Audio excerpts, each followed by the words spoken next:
4 గంటలకే వచ్చి కాలనీ చుట్టుముట్టారు సార్. చుట్టుముట్టేసేసి ఏమో దొంగల్లాగా మేమేదో పాకిస్తాన్ టెర్రరిస్ట్ లాగా చుట్టుముట్టేశారు. ఇదేంటి ఇంత జనం వచ్చారు, ఎప్పుడు లేదే, చిన్నపిల్లలు ఏడుస్తున్నారు, ఇంత జనాలను చూస్తే పిల్లలు ఏడుస్తున్నారు, కూల్ చేస్తున్నారు, కనీసం బట్టలు తీసుకోవడానికి కానీ అక్కడ ఉన్న వస్తువులు తీసుకోవడానికి కానీ ఏం అవకాశం లేదు. ఏందయ్యా అంటే మీరు ఎవరు మాట్లాడదు సార్. ఒక ఇంటికి ఒక 5 మున్సిపాలిటీ వాళ్ళు, ఒక 6 పోలీసు వాళ్ళు ఒక్క ఇంటికి సార్, ఒక్క ఇంటికి అలా కాపలా కాసి ఎలా చేస్తున్నారంటే చెప్పాలా? మీరు లోపలికి వెళ్ళొద్దు, ఏ సామాను ముట్టుకోవద్దు, మీకు అధికారం లేదు అన్నట్టు దౌర్జన్యంగా సార్. బట్టలు తీసుకోవడానికి కానీ అక్కడున్న కనీసం తినే వస్తువులు, బియ్యము, నూనె, ఉప్పు, పప్పులు ఏమన్నా కొనుక్కొని తెచ్చుకున్నా అవి తీసుకోవడానికి కూడా మాకు అవకాశం ఇవ్వలేదు సార్. అలా దారుణంగా కూల్ చేశారు. ఎవరి భూమి? మేమేమి ప్రభుత్వ భూములలో లేమే, ప్రభుత్వ భూములలో లేము కదా. మేమున్నది మాకు పేదల కోసం ఇచ్చిన ఒక భూదాన భూమిలోనే ఉన్నాము.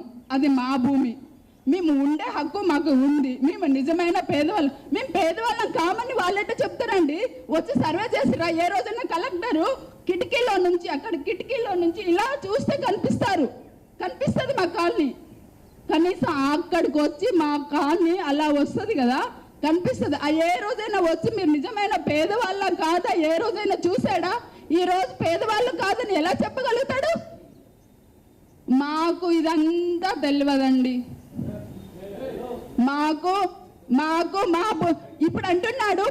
ఇప్పుడు అంటున్నారు మంత్రులు, మీకు వేరే దగ్గర ప్లేస్లు ఇస్తాము, అక్కడ వెళ్ళి ఉండండి. మీకు ఎక్కడ వేరే దగ్గర ప్లేసులు ఇస్తాము, ఇంటి స్థలాలు ఇస్తాము, అక్కడ వెళ్ళి ఉండండి, అక్కడే మీకు ఇళ్ల స్థలాలు ఏర్పాటు చేస్తాను నిజమైన పేదవాళ్ళకి అని చెప్తున్నారు. మాకు ఎక్కడ అవసరం లేదు. మీ భూములు ఇవ్వద్దు, మీ ఇళ్లలో ఇవ్వద్దు, మీకు ఎక్కడ ఇవ్వద్దు. మా భూదాన భూమిలోనే, మా ఇంటి స్థలంలోనే, మా ఇల్లు కూలగొట్టిన దగ్గరే మాకు ఇల్లు కట్టి మాకు నష్టపరిహారం ఇస్తే చాలు. మేము కోరుకునేది అదొక్కటే సార్, మా డిమాండ్.